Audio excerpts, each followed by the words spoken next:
The sun was shining, but the world around him felt cold. Captain Roy Matthews sat on an old wooden bench in the city park. His clothes were simple, but one thing stood out: a medal pinned to his chest. It was the Medal of Honor, the highest award for bravery in the military. It shined in the sunlight, but no one cared. People walked past him like he didn't exist. Some looked at him with strange eyes. Others whispered to each other, wondering why an old man was sitting alone with a medal on his shirt. A boy asked his mother, "Is he pretending to be a soldier?" The mother pulled him away quickly. "Don't talk to him," she said in a low voice. "He might be dangerous." But Captain Roy just smiled. He was used to this now. Ignored, forgotten, misunderstood. Years ago, this same man was called a hero. Soldiers saluted him. Generals praised him. News reporters told his story on TV. But now he was just another old man in the park. A past full of fire. Captain Roy wasn't always like this. He had a strong body once and a brave heart that never gave up. He joined the army at 21. His dream was simple: to protect his country. He trained hard, learned quickly, and was soon chosen for special missions. He never ran from danger. While others waited, he stepped forward. One night, in a faraway land, his team was trapped. Enemy forces surrounded them. They were outnumbered and out of bullets. One soldier whispered, "We won't make it." But Roy looked around and said calmly, "We're going home. All of us." With a bleeding leg and smoke all around him, Roy crawled through mud and fire. He found a secret path, helped his wounded teammates, and held off the enemy until backup arrived. He saved 12 lives that night. For that, he received the Medal of Honor. But medals don't fix broken bodies or broken souls. Life after the war. When Roy came back, he thought he would be welcomed. He believed people would shake his hand, say, "Thank you," or offer him a job. But reality was different. He walked into a restaurant, but the owner said, "We don't want army men here. You scare the customers." He tried to get work, but every place told him, "You're too old," or "You're not fit for this job." Even his own family started changing. His wife became quiet. His son stopped talking to him. They didn't understand the nightmares, the mood swings, or the silence. They called him strange. One night, his wife packed her things. "You're not the man I married," she said. "You're always sad, always lost." She left, and she took their son with her. The medal that no one sees. Now Roy lives alone in a small apartment. He eats simple food. He doesn't talk much. His only friend is the medal on his shirt. He wears it every day, not to show off, but to remind himself that he once mattered. Every morning, he walks to the park and sits on the same bench. People pass him without a glance. Some laugh, some whisper, some take pictures and joke. One boy once threw a paper ball at him and said, "Hey, War Grandpa, tell us a story." Roy didn't reply. He looked at the boy kindly and said, "One day, you'll understand." The boy just ran away laughing. The lonely days time moves slowly for Roy. The days are long. The nights are longer. He sleeps very little. The dreams come often. Loud gunshots, shouting voices, the smell of smoke. He wakes up sweating, holding his chest, breathing fast, but every morning he still puts on his medal. He still believes that his story is not over. Somewhere deep inside, he hopes the world will remember him again. He has saved lives. He has seen death. He has cried for his lost friends. But the world sees none of that. They only see an old man who talks to no one and wears a shiny badge, the storm. Before the change on this particular day, something feels different. Roy sits on his bench like always. But today, a group of young men walk by. They're loud. They're laughing. One of them stops and looks at Roy. "Hey, look," the boy says, pointing. "A fake soldier trying to be cool." Another boy joins in. That's probably a plastic. Metal. Old people do anything for attention. The third boy takes out his phone and starts recording. Let's post this on Insta. Caption, when Grandpa thinks he's Captain America. The boys laugh loudly. People around them don't say anything. They just watch. Roy doesn't speak. He just looks at them calmly, like a man who has seen worse than this. The phone keeps recording. Minutes from now, something will happen that none of them expect. A silent strength. What these boys don't know is that Captain Roy is not just sitting there. He's waiting. He feels something inside him, a change, a storm. He's been silent for too long. The world forgot him, but maybe, just maybe, today is the day the world remembers. The next 8 minutes will tell a story that will travel. Across cities, across the internet, across hearts, and it all starts right here with an old man, a park bench, and a medal no one cares about. The laughter of the boys still echoed in the park. Captain Roy Matthews sat still on the bench. His eyes were quiet, but his heart was heavy. He had faced bullets, bombs, and battles. But this kind of disrespect hurt deeper than any wound. The group of young men stood just a few feet away, still making fun of him. One of them stepped closer. He pointed at Roy's medal and said, "Where'd you buy this, old man? eBay? You think you're a hero or something?" The others laughed again. The boy with the phone kept recording, smiling like he was making the funniest video on the internet. Roy didn't speak. He didn't need to. The crowd that said nothing. A few people nearby looked at what was happening. A man sitting on a nearby bench saw the whole thing. A woman walking her dog paused for a moment, but no one came forward. No one said, "Stop." No one said, "He's a hero." They just watched in silence. One man even took out his phone and started recording too. This was not Roy's first insult, but something about today felt different. Maybe it was the number of people laughing. Maybe it was the camera recording his pain. Or maybe it was the way the world was choosing to stay silent. The cafe incident, after the boys walked away, still laughing, Roy stood up slowly and made his way to the small cafe across the street. His legs weren't as strong as they used to be, but he walked with quiet dignity. He entered the cafe and waited in line. When it was his turn, the young man behind the counter looked at him, then looked at the medal. "You again?" he said. "Didn't I tell you last week not to come here wearing that? You scare the customers." Roy raised an eyebrow gently. "I just want a cup of tea." The server shook his head. "Go home, old man. Or at least take off that thing." Roy looked down at his medal. He didn't say a word. He turned and walked out, slowly but with pride. Behind him, 2 women at a table whispered, "He's weird. Why does he wear that every day? Is he even a real soldier?" One of them laughed. "Maybe he just wants attention." The viral video back in the park, the teenager who recorded the earlier scene posted the video online. He added a cruel caption. "Crazy Grandpa thinks he's in a movie." Within minutes, the video started getting likes, shares, and comments. Some people laughed, some made jokes, others asked, "Who is this old man?" But one comment stood out. It read, "Wait, isn't that Captain Roy Matthews, the Medal of Honor guy?"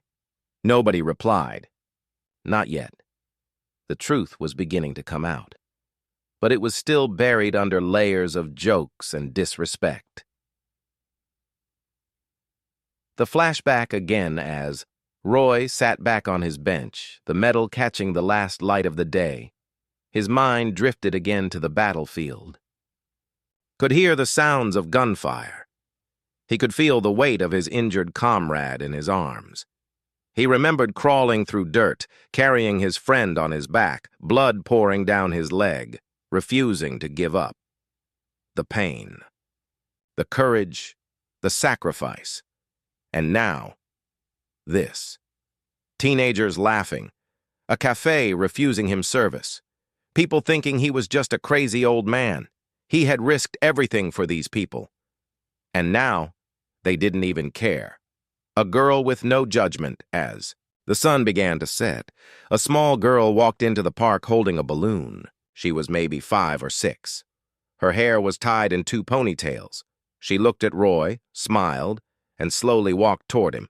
Her mother called out, "No, don't go there." But the girl kept walking. She stood in front of Roy and looked at his medal. "Are you a superhero?" she asked, eyes wide. Roy looked at her, surprised. Then, for the first time that day, he smiled. "No," he said softly. "I'm just someone who tried to do the right thing." The girl sat beside him. She didn't ask him to leave. She didn't laugh at his medal. She just sat, peacefully. The mother finally walked over and pulled her daughter away, apologizing without looking Roy in the eyes. But before she left, the girl turned and waved, and Roy waved back. The calm. Before the storm, Roy sat alone again, but something had changed. Not outside. The people still ignored him. But inside him, he felt something awaken. A voice deep inside whispered, "You don't need to prove anything. The truth always finds its way." And it was about to. Because while Roy sat silently on his bench, the internet was beginning to stir. More people had started watching the video.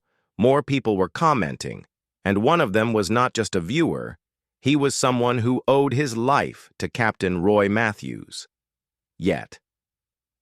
Captain Roy Matthews sat on the park bench, the evening wind touching his face gently. Around him, the world kept moving. People laughed, walked, scrolled through phones. But inside his mind, a storm had started. His eyes closed slowly, and in an instant he was no longer in the park. He was back on the battlefield. The mission that changed everything, it was 10 years ago. Roy was a team leader in the Army, chosen for a top-secret rescue mission in enemy territory. The enemy was dangerous, smart, and heavily armed. No one wanted to go. But Roy didn't step back. His team of 13 soldiers moved through dark forests and broken villages. They were told, "Get in, rescue the prisoners, and get out quietly." But war is never quiet. Halfway through the mission, they were spotted. Gunfire exploded all around them. The soldiers took cover, returning fire. Dust, screams, and bullets filled the air. One soldier shouted, "We're trapped." Roy stayed calm. "Stay low. Cover each other. We don't leave anyone behind. Fight for life." As bullets flew, Roy noticed a young soldier named Liam, just 19 years old, had been shot in the leg and was stuck behind a wall. "Captain!" someone shouted. "He's done! We can't reach him!" But Roy didn't listen. He ran toward Liam without fear, dodging bullets, jumping over broken bricks. A bullet grazed his arm, but he didn't stop. He reached Liam, pulled him onto his shoulder, and started dragging him back. Another explosion. Smoke filled the area. Still, Roy pushed forward, coughing, bleeding, limping. He got Liam to safety. Then, he went back again, for 2 more men who were injured. He didn't stop until all 12 soldiers were out alive. The price of bravery, but heroes pay a price. As Roy ran back the 3rd time, a landmine exploded under his right foot. The world went silent. His leg was torn, blood pouring out. He screamed once, then bit his lip and kept moving. Even with one leg damaged, he crawled toward the final soldier who was still down. That was his best friend, Sergeant Alex Rivera. Roy reached him, but Alex had already stopped breathing. Roy held his friend in his arms, crying in silence before the helicopter arrived and pulled them out. The Medal of Honor weeks later, Roy woke up in a hospital. One leg was gone. His friend was gone. But he had saved 12 lives. When he was strong enough, a ceremony was held. The president of the country gave him the Medal of Honor, cameras clicked, news channels told his story, people clapped. But Roy didn't feel proud. He felt empty. All he could think about was the face of his best friend, Alex, and the promise he had made to him. "We go home together. the return to silence. After the media attention faded, Roy was sent home. But life after war was never the same. The government promised help, but gave only paperwork. People promised respect, but gave only stares. He was a hero for 1 week. Then he became just a man with a limp.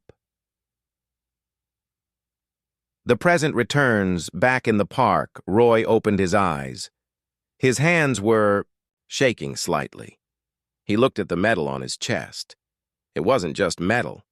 It was blood, pain, and memory. But no one around him knew that. They only saw the old man. They didn't see the war. They didn't hear the screams. They didn't feel the loss. A life he saved is watching. That same evening across the city, a man sat in his office watching a viral video. The man was strong, with kind eyes. He clicked play. He saw a group of boys laughing at an old man on a bench. He saw the medal. And then his eyes widened. His hand slowly touched a scar on his leg. He whispered, "Captain Roy." That man was Liam Carter, the soldier Roy had carried on his back years ago. And now, Liam was a news anchor at a major TV channel. He stood up from his chair. He picked up his phone, and he made a call. "A storm is coming." Liam wasn't the only one who had seen the video. A few other soldiers from Roy's old unit had also recognized him. They started commenting on the post. "That man saved my life. Respect this hero. You're laughing at a lion." And just like that, the internet began to shift from hate to honor. The night had fallen. The park was quiet.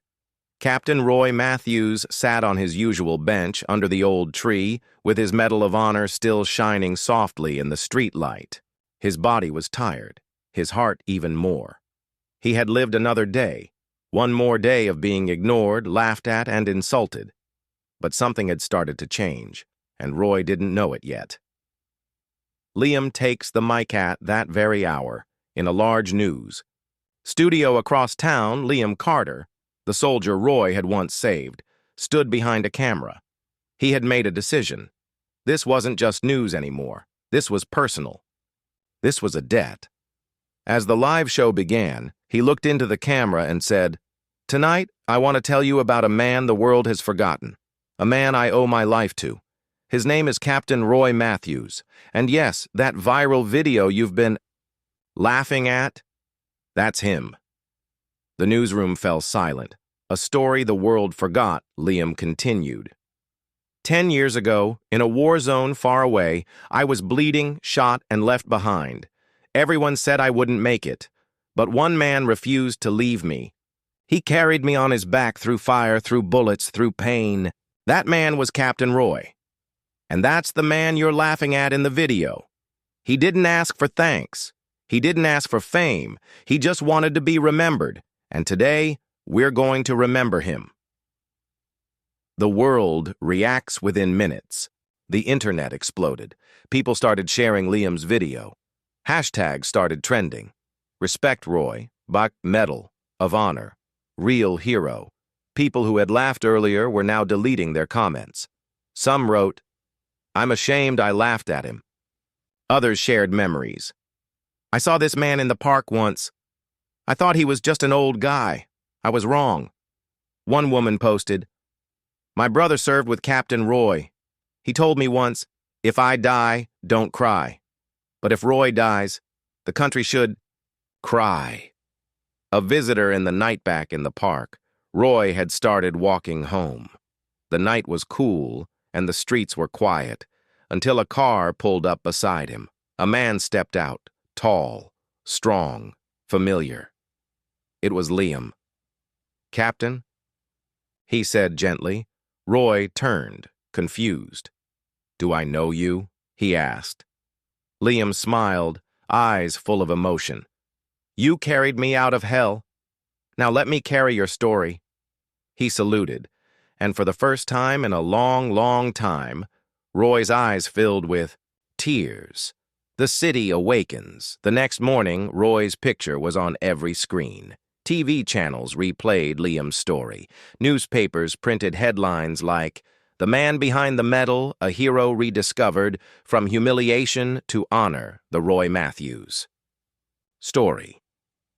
Outside Roy's apartment, a crowd had gathered, not with signs of hate, but with flowers, with thank you cards. With hands ready to shake his, children held up posters. "Thank you, Captain Roy. Our real-life hero." Old veterans came forward too, some in wheelchairs, some with medals of their own. They stood in silence and saluted. A nation remembers that. Afternoon, something unbelievable happened. The president of the country tweeted, "Captain Roy Matthews, we failed you. But we won't again. Your story will be taught in schools. Your bravery will live forever. We honor you." Later that day, the president's office called Roy personally. They invited him to speak at the National Heroes Ceremony. Roy, still stunned, said only one word. "Why, now?" And the answer was simple. Because truth always finds the light. The same bench. Now different. That evening, Roy returned to the park, but this time the bench wasn't empty. It was surrounded by flowers. People stood nearby watching, with respect. A little boy walked up to him and said, "I want to be brave like you." Roy smiled, then sat down, his medal catching the golden light of sunset. He was still the same man, same bench, same medal. But now, the world saw him. The hall was silent. Thousands of people sat waiting, their eyes fixed on the stage. Reporters, cameras, army officers, school children, and even celebrities were in the crowd. The National Heroes Ceremony had never been this emotional. All eyes were on the entrance. And then, Captain Roy Matthews walked in. He walked slowly with the help of a cane, wearing his old army jacket and the Medal of Honor on his chest. The entire hall stood up. They clapped, they cheered, some even cried. Roy looked, surprised. He had never expected this. He reached the stage, took a deep breath, and began to speak. A quiet voice that spoke loud. Roy's voice was not loud. It was calm, soft, and full of feeling. "I'm not used to microphones. I'm not used to applause. I'm just a man who did what he thought was right." The hall grew quiet again. You could hear every breath. "I didn't fight because I loved war. I fought because I loved peace. I didn't carry soldiers out of fire because I wanted a medal. I did it because no man should be left behind." A moment of truth. Roy paused and looked around the room.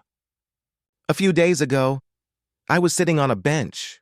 Young boys laughed at me. A cafe refused to serve me. People walked by like I didn't matter." He looked down for a moment. "That hurt. Not because I wanted respect, but because I had given everything for the same people who turned their backs." Many in the audience wiped tears from their eyes. No hate in his heart. Then Roy did something unexpected. He smiled gently. "But I forgive them. They didn't know my story, and that's the problem, isn't it? We don't know each other's stories anymore." He turned toward the younger crowd. "You see a medal, and you think it's just metal. But this medal has blood, tears, pain, and sacrifice in it. Behind every medal is a story, just like behind every face in this room." A message that touched all. Roy's voice became firm, but still kind. "I'm not a hero. I just did what I hoped someone would do for me. We need to be better, kinder, slower to judge, faster to listen." He looked straight into the camera. "To anyone out there feeling forgotten, you matter. Even if the world forgets you, your story lives on, and one day the truth will rise." The standing ovation. When he finished, there was silence. Then, a single clap. Then more. And then, The whole hall stood. Applause filled the room like thunder. Even the president stood, wiping his eyes. The crowd wasn't just clapping for a speech. They were clapping for truth, for dignity, for a man who never gave up even when the world gave up on him. The speech goes. Global within hours, Roy's speech was everywhere. TV channels replayed it. YouTube views hit 10 million in one night. People shared quotes. "We don't know each other's stories anymore. Behind every medal is a life. Even if the world forgets you, the truth won't." Students wrote essays about him. A famous actor tweeted, "I cried tonight. Thank you, Captain Roy." The park bench returns. Few days later, Roy returned to the same park, but his bench had changed. The city had placed a small golden plaque behind it. Captain Roy Matthews, Medal of Honor, recipient, a man who showed us what real honor means. People came just to sit near it. Some came to take pictures. Others came just to think. Roy still came there every day, not to be noticed, but to remind himself, hope always returns. It was a quiet morning. The park was empty. The birds were singing softly and the sun was rising through the trees. Captain Roy Matthews sat on his favorite bench, holding a cup of warm tea. He thought, about the last few days, so much had changed. The world finally knew his story. People greeted him with respect.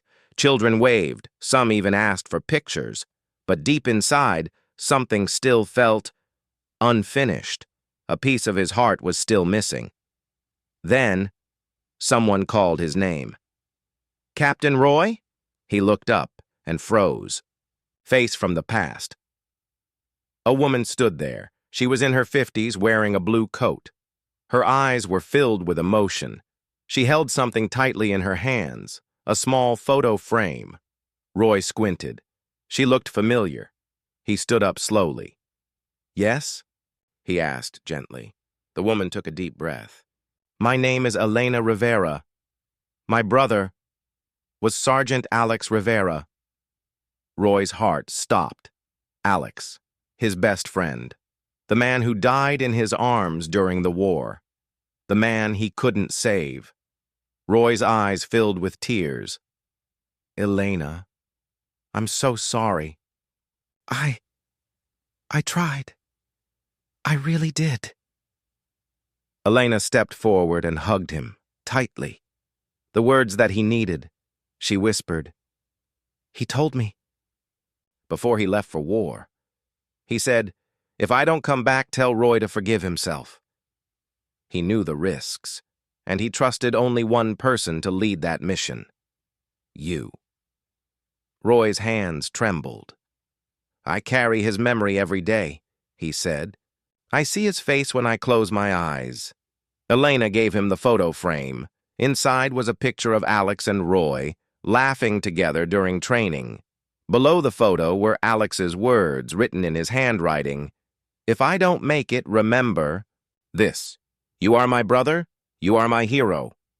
Roy broke down. Years of pain and guilt spilled out like a flood. A sister's gift. Elena sat beside him on the bench. "For years, I didn't know how to feel. I blamed the army. I blamed the war. But now I know. My brother died doing what he believed in. And he died with someone who truly loved him." She smiled through tears. "And now, the world sees you too." She opened her bag and took out a small wooden box. Inside, it was Alex's military badge. "He would have wanted you to have it," she said. Roy held it carefully, like it was made of glass. "Thank you," he whispered. "This means everything." A full circle. That evening, Roy placed the badge next to his medal on his small table at home. 2 symbols, 2 lives. One friendship that even death couldn't break. He looked at the photo Elena gave him, and for the first time in many years, he smiled, not just on the outside, but inside his heart too. The next day, the news of Elena's visit spread. People were touched again. Even those who had already heard Roy's story now saw it with deeper emotion. He didn't just save lives, he lost a brother along the way. Even heroes carry pain. A famous artist painted a mural of Roy and Alex together, one in uniform, the other in memory. It became a symbol of sacrifice, loyalty, and friendship. A silent promise. One night, Roy stood at a quiet war memorial. He placed Alex's badge gently on the stone. "You're not forgotten, my friend. You never were, and I'll carry your story as long as I live." He stood in silence. A salute. A tear. A bond sealed forever. The hall was silent. Thousands of people sat, waiting, veterans in uniform, families holding small flags, reporters with cameras ready, children holding signs that read, "Welcome, Silent Hero." At the center of the stage stood a simple wooden podium.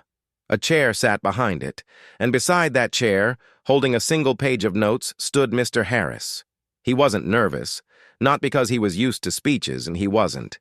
He just knew one thing. This was the moment his brothers never got. He would speak for them. The room darkened slightly as the lights focused on him. A quiet voice announced, "Ladies and gentlemen, Mr. Thomas Harris, war veteran of the Echo Valley conflict." No loud claps, no cheering, just silence, followed by everyone slowly rising to their feet. A standing ovation. Before he even said a word, Mr. Harris stood at the microphone. He looked across the room. Then he looked directly at one boy in the front row. The same boy he had given his medal to, now holding it tightly. He smiled. And then he began. "I was 24 when I went to war. My best friend died on day 2, my captain on day 5. My hands carried the wounded. My eyes saw what no young man should see." He paused. Everyone listened. Even the news anchors lowered their voices.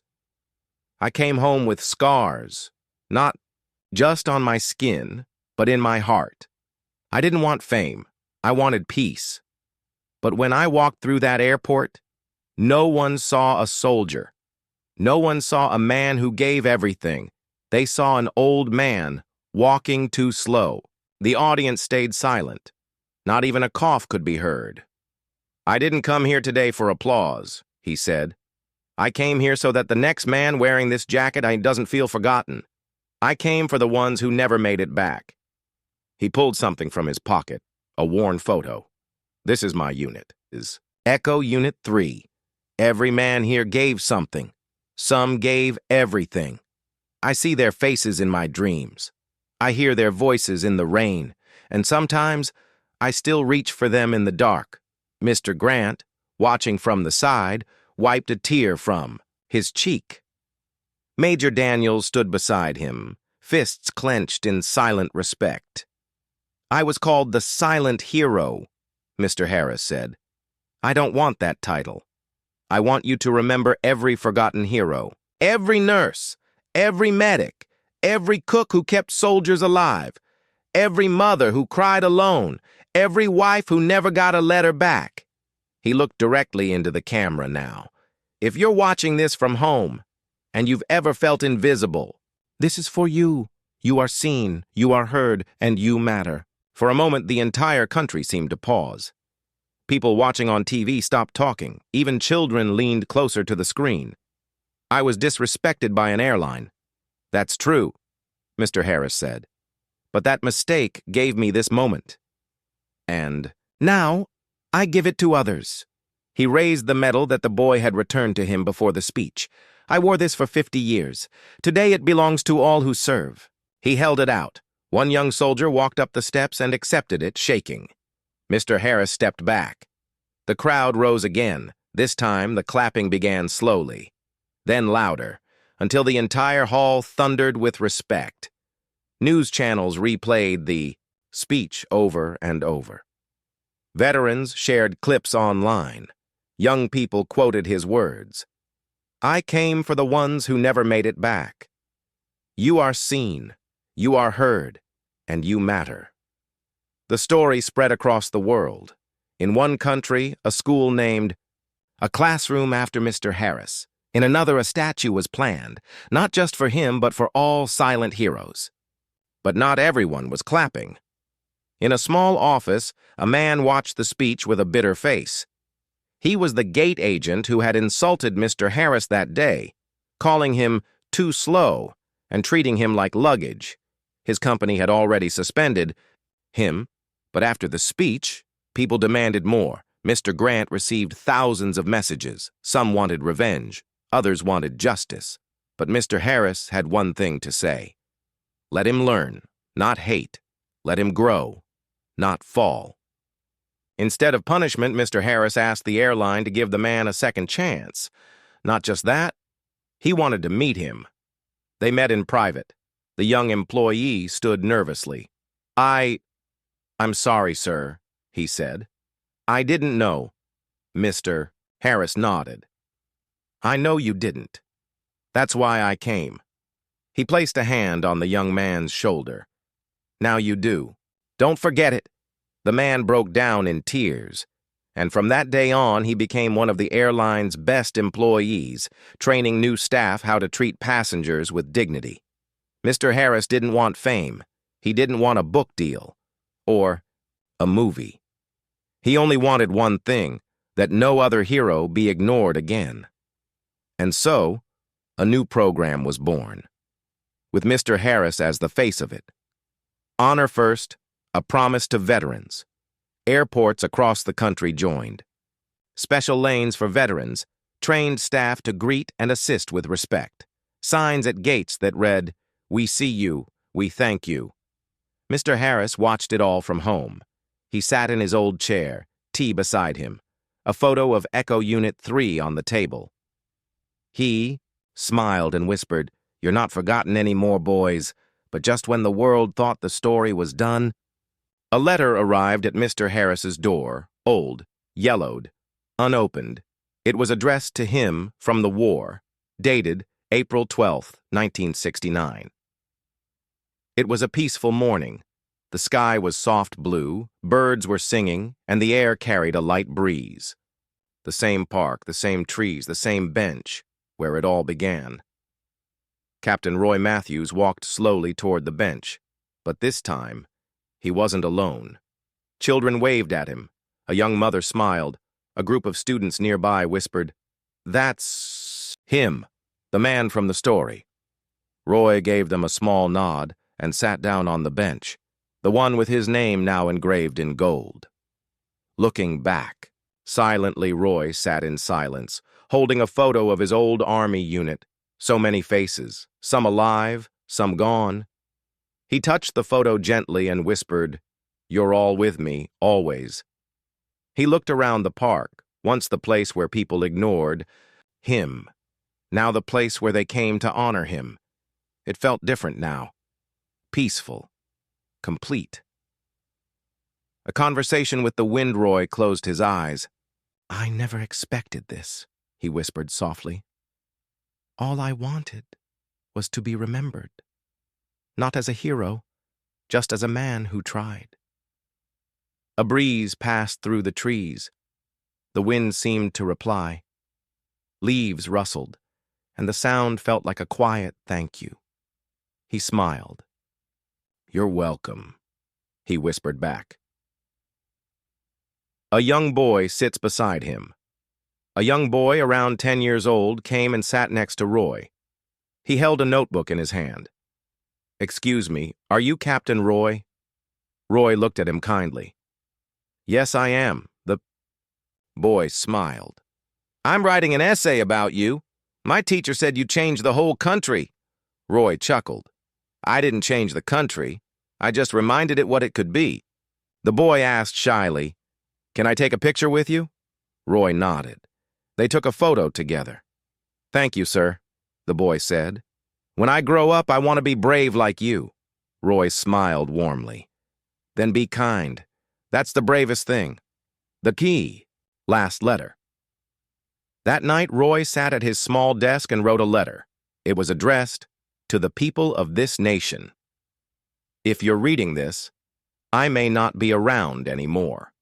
But don't be sad. I lived a full life. I was heard. I was seen. If you want to honor me, take care of each other, sit with the lonely, listen to the quiet, respect the old, love this country like it's your home, not just your flag. I'm leaving now, but not really, because my story lives in you. Captain Roy Matthews. Peaceful ending one early morning, Roy didn't come to the bench. The city noticed. The park felt quieter. That afternoon, the news reported, Captain Roy Matthews passes away peacefully in his sleep. There was no drama, no headlines screaming, just a calm goodbye from a man who had given the world so much. A legacy that lives. Months later, the city built a memorial garden around Roy's bench. It was called the Quiet Heroes Place. Visitors came from around the world. Veterans left their medals beside the bench. Children sat there during school trips, learning about kindness, courage, and truth. A plaque stood beside the bench. In memory of Captain Roy Matthews, the man who carried us, then taught us to stand.